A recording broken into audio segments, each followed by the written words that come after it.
Hello everybody, it's the Historical Gamer once again, and today we're returning to Sid Meier's Gettysburg, one of the all-time wargaming classics, for a throwback video today.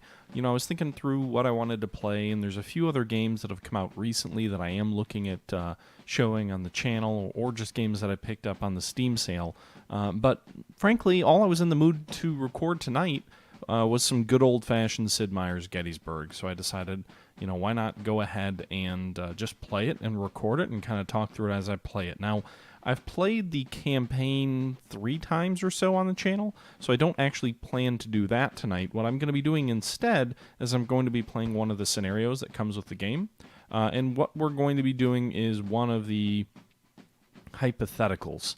So I'm going to be playing the first day, the meeting engagement, the all-decisive first battle, and we're going to be doing the historical first day scenario. There's an alternative Gettysburg that starts a little bit earlier in the morning, well, actually same time, but one of them assumes Stonewall Jackson instead of Richard Ewell is coming down the flank. But we're going to be doing the first day's battle, and we're going to be fighting as the Union in this large meeting engagement. We're going to be fighting on double-day difficulty. The Confederacy will be prudent and flexible, and our unit mix will be historical. So we're going to do all that, and we're going to be fighting as the Union. So we'll be on the defensive. I think that'll be a little bit easier to manage sort of the large numbers of units on this fight. So we'll probably have about like 25,000 soldiers engaged by the end of the first day's action, so it won't be the full Battle of Gettysburg, but it will be a very large engagement.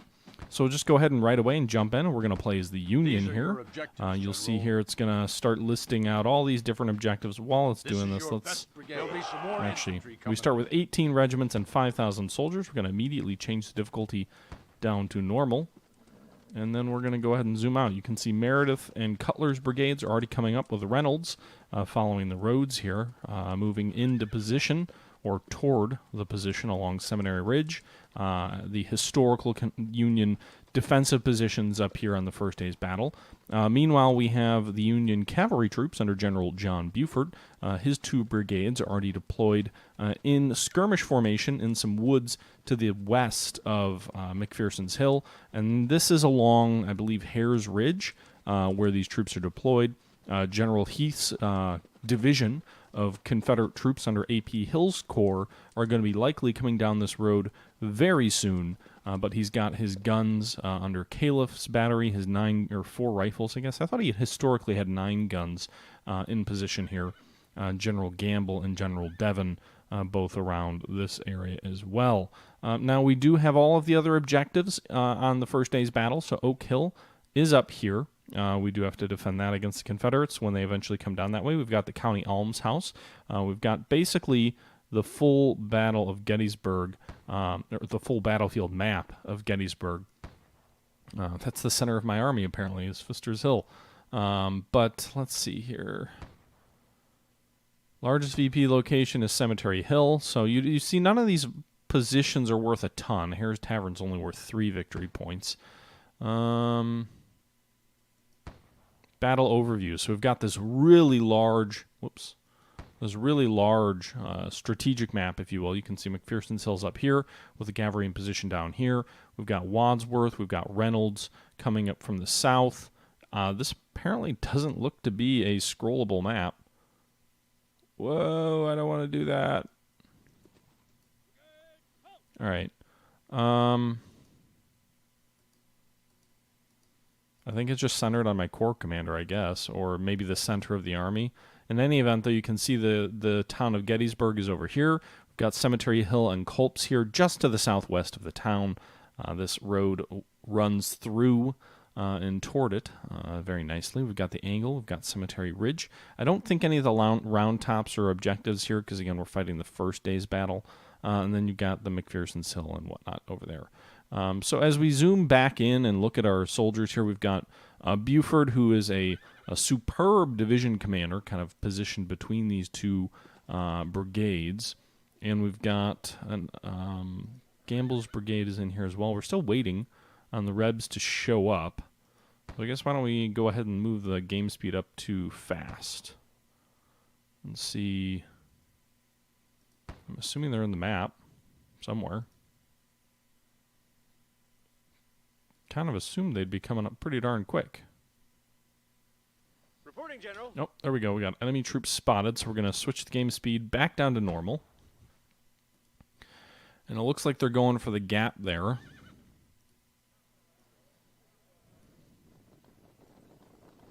Between our positions. So we're actually going to shift two of Gamble's regiments north. And we're going to shift some of Devon's regiments south, or at least I'll say one of them. Again, they appear to be racing or rushing this artillery of ours, so we're going to move our cavalry up here. And then my hope is that maybe they'll advance in on this artillery, and then I can kind of hit them in the flank, if you will. You can see they're really going straight for the objective point, right down the road. This Indiana brigade, or Indiana regiment's not going to be much use down there either. Reporting, General. The 8th New York. Another officer near Teller Hill, which I'm not sure where that is. Oh, another brigade over there. So they've got 2 brigades at least in position already. I'm assuming that's General Heath. Whoa. Back there. Again, you can see they're really racing our, rushing our troops. Or rushing our guns, specifically. Caliph is at least able to force them to kind of rethink their strategy. Looks like they're sprinting, and he may have driven one back. No, he's just forcing them to form a line. And again, that buys time, right? Like, at this point in the battle, the objective really should be for me to just buy time. So I don't want Buford to get hit this early in the fight. All my troops are in skirmish formation up here. They're not really ideally positioned to do much more than delay the enemy. You can see Caliph's battery was routed, but again, he forced those enemy troops to form positions, if you will. And the Rebs are going to move straight in on Hare's Tavern. Presumably that's how the game's coded.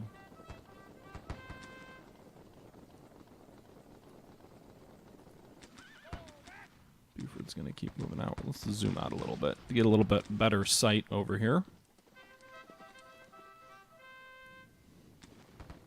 So Devon's brigade's being driven back slowly as well.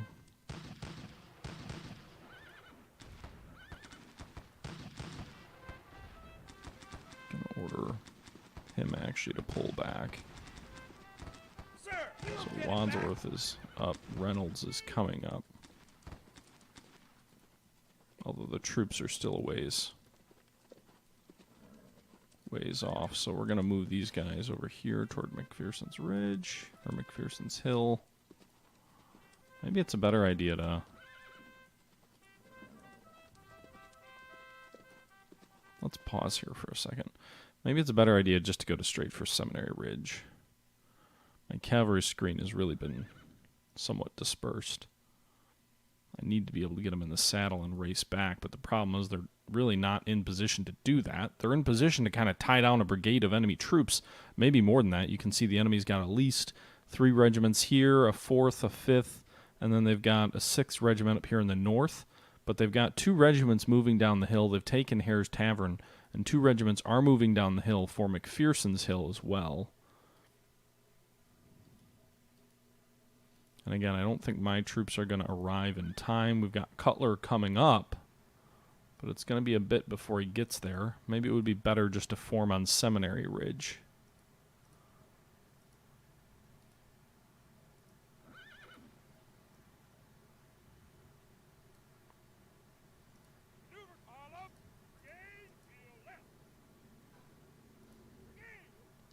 Alright, so we're going to order them to move cross lots. We're going to move Meredith as well. Wadsworth, you'll go over here.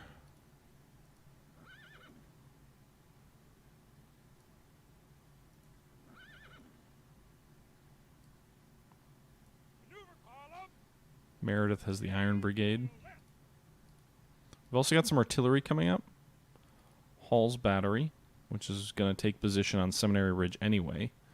So I think we'll keep to that, and we'll let Buford's boys continue to kind of harass and ideally tie down as many rebel troops as they can, but I don't expect them to actually hold the objectives.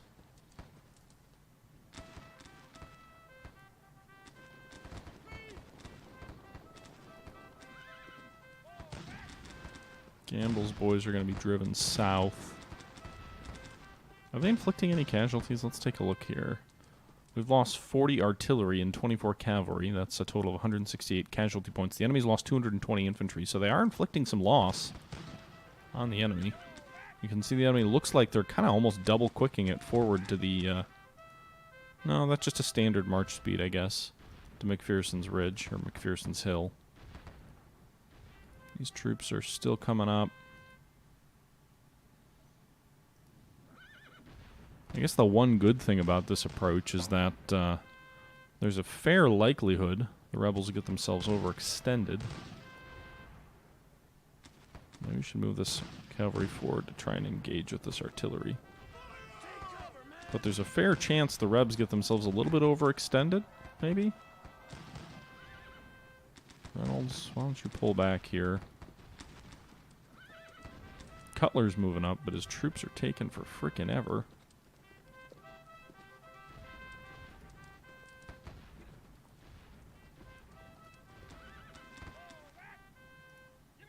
Whoa, not line of sight. Reporting, General.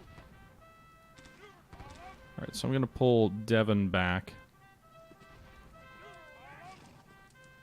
at the double, so Devon's boys can ride on horses, which is nice. Makes them very fast. We're going to pull them back. Now, the enemy doesn't appear to have taken McPherson's Hill. Thought I saw regiments around there, but I don't know where they are. There's enemy officers, but I don't know where their infantry is.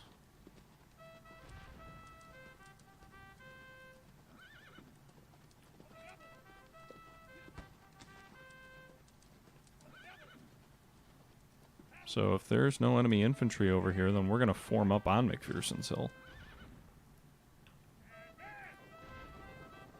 Meanwhile, Gamble's continuing to tie down a lot more troops than his brigade has.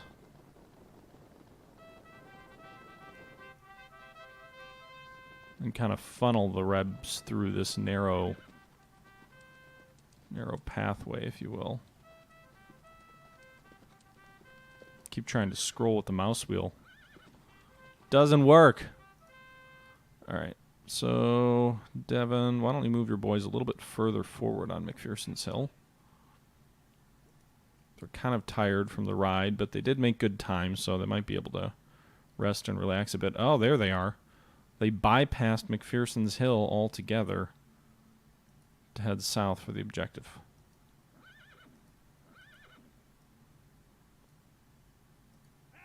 I don't know how many troops did that, but some of them did in any event.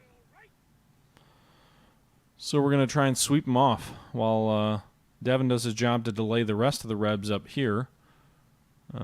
Cutler's going to form a line and swing north, because it does look like the Rebs are trying to go straight for Cemetery Ridge, get into our rear a little bit.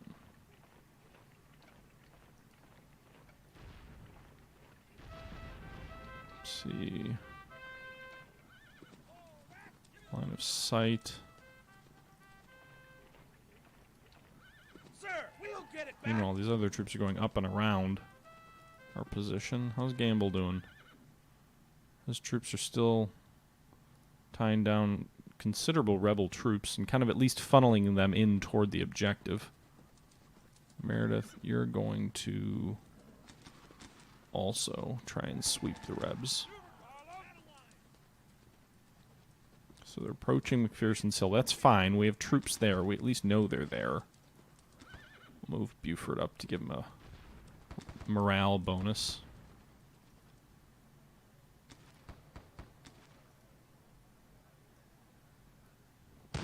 Reporting, General. Okay. I hope they're not running past the Lutheran Seminary toward Cemetery Hill. That would seem a little bit problematic. I don't ever really remember enemy troops kind of scumming the game and just running past you. Devin, you're going to get yourself shot. How about you don't ride right through the enemy lines? Officers can be wounded in this game, by the way. But we're not spotting anything. Generals do have a line of sight, so I don't know.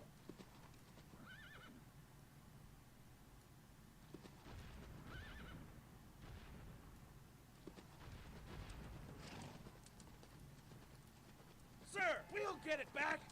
Alright, so they captured Oak Hill as well, which is in the north. But that's fine. They sent one regiment around our flank. I almost wonder if I would have been better off just pulling my cavalry back and sort of fighting the scenario that you get in the campaign, your first scenario in the campaign, where you just fight on McPherson's Hill with 2 brigades of cavalry formed up in line of battle. That might have been the better way to go.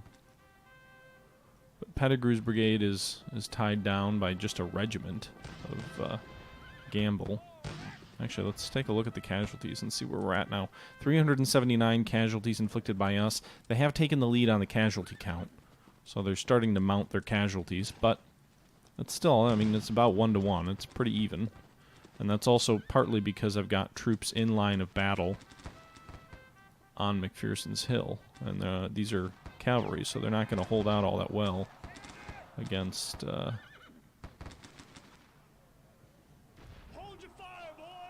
against enemy infantry here. You see this huge regiment charging my cavalry. But my men held firm. They drove them back. Get rid of that. Can't do that, General. Sir, we'll get it back. Alright. They captured the hill, but we still have troops in position there, so they're still fighting.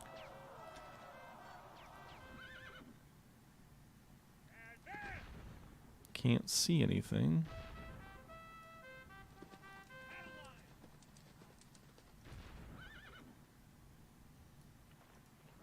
I fought this battle multiple times in the past.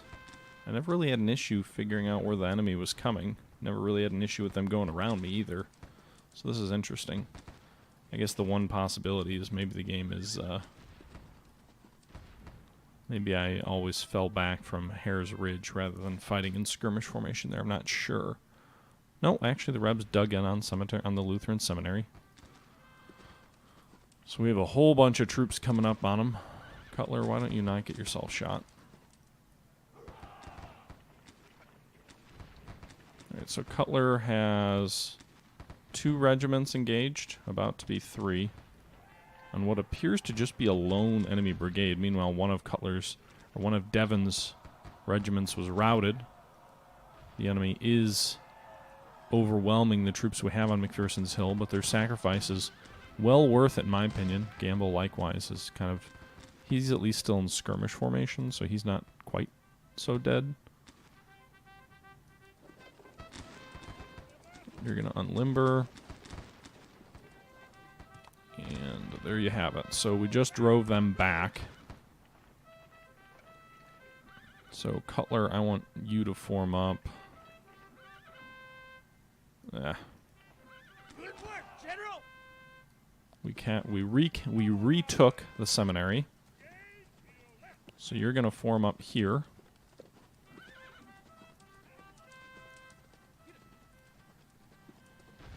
Meanwhile, Meredith is going to send his troops, I think, to the north to Will's Woods. Really great to have more reinforcements coming right about now. Devin, you're going to pull back here and rally the troops that you have left. And Gamble, I want you to get your boys out of there via horseback, if you can. They're kind of trying to ride through rebel lines, but if we can get Gamble to take his troops down to Seminary Ridge, that would be great. All right.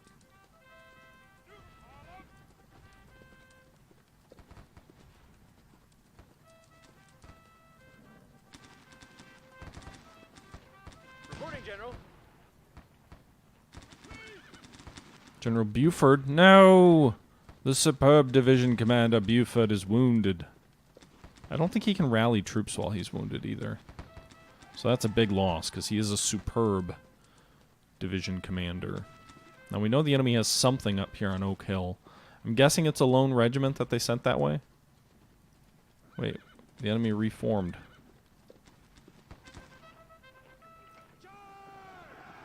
Charge them! They're in skirmish formation. Force them back. Alright, why don't you guys move into position at the double. You'll lose some of your cohesion. Your morale will drop a bit, but I need you in position. So the enemy could come south from Oak Hill and flank Meredith, but we'll take our chances there. So we're going to put Meredith in this wood line here to give him some good defensive terrain. And then we've got Cutler a little bit further south. We've got Hall down here as artillery will be able to fire into the flank of the Rebs as they advance. And my guess is they'll try and go for the gap between the Lutheran seminary and where Meredith's troops are. That's what it looks like they're doing. I'm going to move Meredith's boys up. They're in relatively good order at the moment, so we'll take a little bit of a hit to do that. Meanwhile, it looks like Gamble is getting at least 2 regiments south. It says 4, but one of those instantly disappeared, so you can issue the orders, but then if the troops don't have a way to get there, the order will kind of be countermanded or stopped. So you can see the 8th Illinois is way up here all by itself, engaged with a rebel regiment. Likewise, the 12th Illinois is engaged with a Reb regiment to its front, so they're both already engaged. They can't get there, but at least Gamble will have 2 regiments to the south of the seminary on the ridge, kind of providing some flank guard for that artillery down there, and hopefully at least preventing any easy enemy sprint for the objective. It's, you know, almost 900 troops there, so it's not an insignificant number of men. I don't think any of Reynolds' men are routed. By the looks of it, the Rebs are going to try and go around Meredith's flank. So let's do this. Let's quickly shift north a little bit. Slide your line north. Get into better positions on the northern edge of the wood. And counter the flank movement in that way.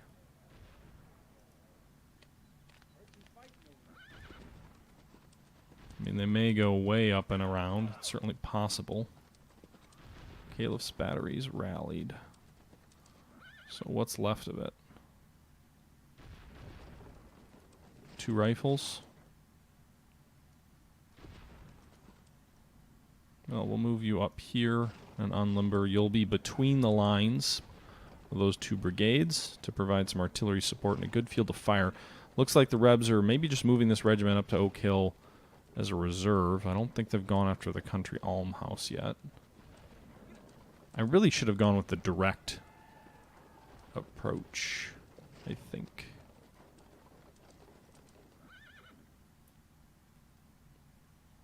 Okay, Devon is trying to rally his troops. I think his brigade is pretty much all routed. Yeah.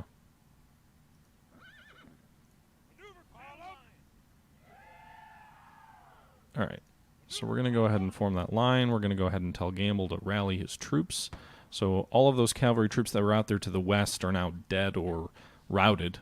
So we're up to 500 casualties with our horsemen. We've lost 40 artillerymen and 32 infantrymen. Now, the Confederates have actually lost more total men as casualties. They've lost 722. The thing is, infantry are only worth 1 point. So from a score perspective, we're behind somewhat substantially. But from a effectiveness perspective, the Rebs aren't going to get much cavalry on day 1. I actually don't think they get any. So hopefully that means that when the enemy does, you know, they've taken almost 1,000 infantry casualties that they're not going to be able to replace. We've got a lot more infantry ourselves coming, and our infantry's basically not been engaged. So we'll see how it all plays out. Curious if they're going to hit me in the flank, though. I have no real reserve. Unlimber your 2 rifles, Caliph, already. Alright, Wadsworth, you go there. Reynolds.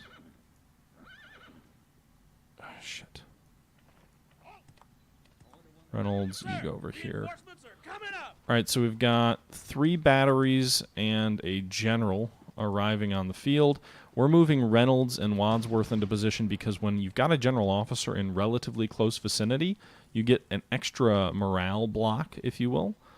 In this case, the 95th New York, because it has its commanding officer and a Supreme Corps commander in position, they get 2 extra blocks. And that just represents, again, morale for those troops. So the more blocks they have, the longer they can hold out against enemy resistance. The enemy is forming up. They haven't launched their attack yet. What time are we at now? We're at 9:44 in the morning, so the battle has been going for about 2 hours. We still have till around 9 o'clock at the end of the first day's engagement. The Rebs are bringing up a large amount of artillery forward as they kind of prepare to move their offensive forward. Man, if Buford hadn't gotten wounded, he'd be doing a much better job rallying troops, I think. I don't know where those new troops are coming up. Not quite sure. Oh, here they are. So General Robinson is a division commander, actually, and he's got 2 brigades of infantry. You've got Baxter's infantry and Paul's infantry. So 2 brigades are arriving on the field. They're still a ways away, but they should be able to come up, hopefully, and provide support to our troops already up here. Also, it's worth pointing out, the longer the Rebs wait, the more our troops dig in. You can see these guys are already starting to form this little wooden icon here, which represents entrenchment, which means that they'll get, I think, additional morale stars, or at least a combat bonus. So these guys are digging in because they've been sitting around for a while. The longer troops sit in a position without doing anything, the more they entrench. Meanwhile, again, you can see these guys kind of firing into the flank. Not quite, but if these troops do come forward like this battery will just swivel and fire right down their lines, kind of like bowling, you know, and knocking bowling pins out of guys. Okay, these guys, meanwhile, the 6th and 7th Wisconsin are in great shape. Devon is rallying a regiment of his troops. And the enemy is moving. So we're going to move these 2 regiments of Devon's forward, because the enemy is maneuvering for an attack. So we're going to move Devon's troops over here. We're actually going to keep Devon in the south, though, rallying his remaining troops. And you can see they're going to try, by the looks of it, they're going to try and hit the gap between Meredith's Iron Brigade and Cutler's Infantry Brigade, his New Yorkers, the Iron Brigade of the East. The problem is to be able to hold this position down here to the south, to hold the Lutheran Seminary. I've got to keep these troops in position. There's just too many enemy regiments at the moment for me to be able to effectively deal with. Now, fortunately, these guys are stopping out in the open. So I've got the 6th and 7th Wisconsin firing into these enemy troops as they approach, but the enemy isn't closing into the woods, so that'll give them an advantage. Meanwhile, the 6th New York is coming up to provide some support to this artillery. Hold your fire, boys.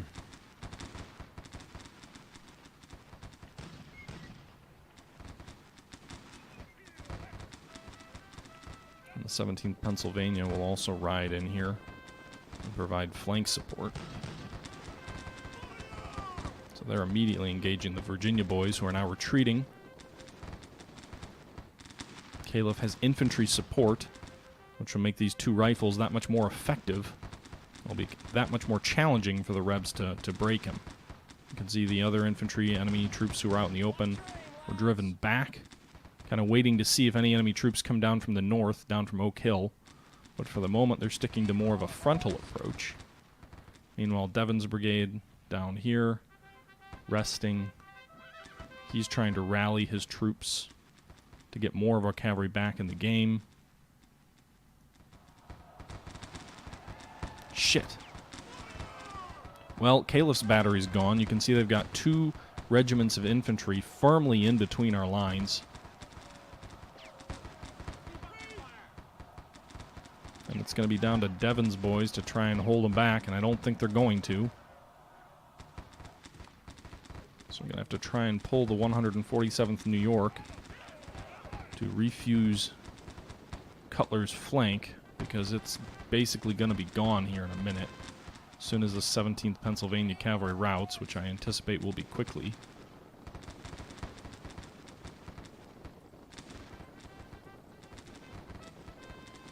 Likewise, it doesn't look like the enemy's hitting us with much down here on Seminary Ridge.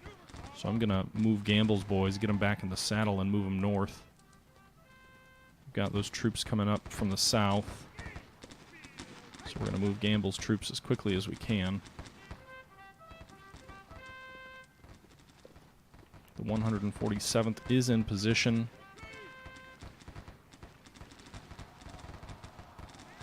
Just drove the 76th New York out of its position, so the enemy is kind of starting to roll up our lines.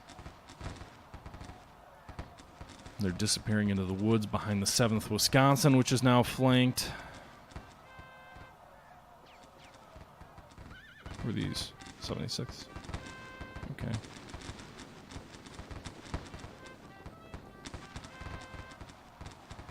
Bring in 500 cavalrymen to fire into the flank of the Rebs there.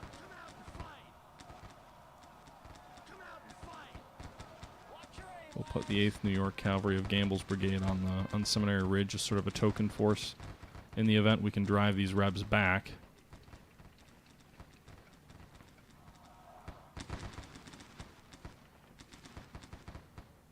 '76 is now kind of a reserve here. They'll plug the gap as the 95th is driven back.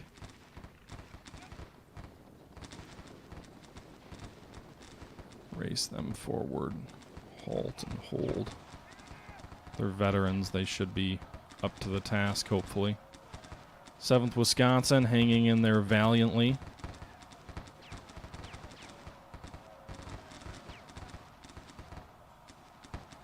The Iron Brigade is isolated now at this point. There's not much in the way of enemy troops actually pressing them from the front. They've got 2 regiments facing them from the front. Meanwhile, the enemy's stacking up on their flank.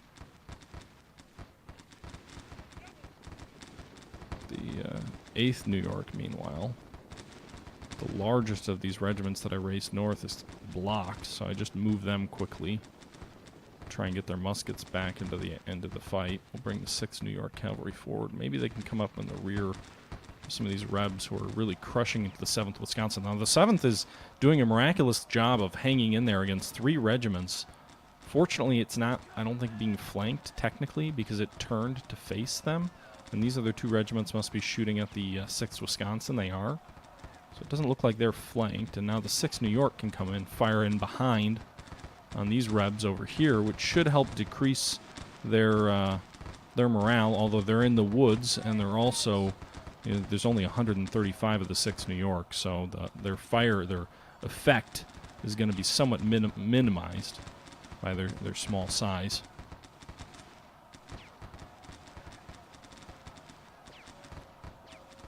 Alright, so Baxter's brigade is coming up, so we're going to move him into position over here. And Paul's brigade is also coming up. We're going to move him into position. Move him in a double line over by the seminary. Meanwhile, we've got Stewart's battery of artillery, which I think will make more sense to go over there. Stevens also. I think these are Napoleons, so these will be good for close range fire. And where's the division commander? Robinson. Move him up this way. So we've got additional troops coming in. Presumably the enemy's going to get some very soon too. But I think this is actually going to be a good point to kind of take a breather here, take a pause, and conclude things for this episode. This first episode looking at the first day's meeting engagement between the Union and the Confederacy in Sid Meier's 1997 classic, Sid Meier's Gettysburg. You can see here so far we're 3 hours, or almost 3 hours into the battle. This is July 1st, 1863, the meeting engagement between General Hill's Corps and General Reynolds and General Buford. We have 6,300 infantry of Reynolds on the field. Buford's force has already lost about a third of his strength. The enemy has lost 1,700 infantry. and we're still holding most of the key objectives. We've lost Hair Tavern, which we have no feasible way of holding that. We lost McPherson's Hill, which likewise would have been a very challenging ask. Potentially, if I had pulled back from Hare's Tavern right away, I might have been able to do that, but nonetheless, we weren't able to. And we lost Oak Hill up to the north, which does pose a threat for our flank, but at the meantime, we've got everything being thrown at us on the Lutheran Seminary, and just trying to hang on there, which we are still doing at the moment. With that being said, guys, we are going to wrap this up for this episode, this first battle. Let me know if you want to see more of this, if you'd like to see this fight played through or whatnot. This was one of the battles you couldn't fight in the actual grand campaign for Sid Meier's Gettysburg. So Sid Meier's Gettysburg, most of these scenarios are built into the campaign where you have these dynamic battles that are this dynamic branching campaign, which based on how you do on the little round tap that impacts whether you fight Pickett's Charge or whether you fight something else. And I had all these different battles. Again, it would tell you whether they were historical or whether they were speculative over here. But it also had a handful of larger scenarios that allowed you to play a little bit bigger. So most of these other battles are, you've got a couple of divisions, you've got a limited time frame. The first day meeting engagement is one of the 3 battles that came with the original game that was a larger battle. It wasn't 2 or 3 hours, but it was the full first day, and that's what we were fighting there. They have a similar one for the afternoon on the flank, so it's a little bit smaller of a grandiose campaign. It's like 4:30 to like 8 o'clock, so it's only like 4 hours. But you have Longstreet's whole corps and elements of Hill's corps attacking the Union left flank on the iconic fighting around Little Round Top. They don't have a similar thing for Culp's Hill, but that's probably because Culp's Hill didn't have this sort of grand massing of multiple divisions and everything going in sync. Culp's Hill was a much more frantic affair and much more piecemeal or confusing and whatnot. And then they have an alternative version of the first day's fight, same time frame as the first day meeting engagement that we're fighting, except it assumes General Jackson is in charge of Ewell's Corps. So that does mean that the Confederate strategy is a little bit different and the arrival times are a little bit different. Additionally, post-launch, they had a 3-day battle, which allowed you to fight the entire Battle of Gettysburg with all of the forces, but that is something that I don't have. I've downloaded it, but I don't get any units. And I think that's because to get this to work on Windows 10, I kind of had to sacrifice the ability to... You can't do the version 3 patch on Windows 10, and the XP patch...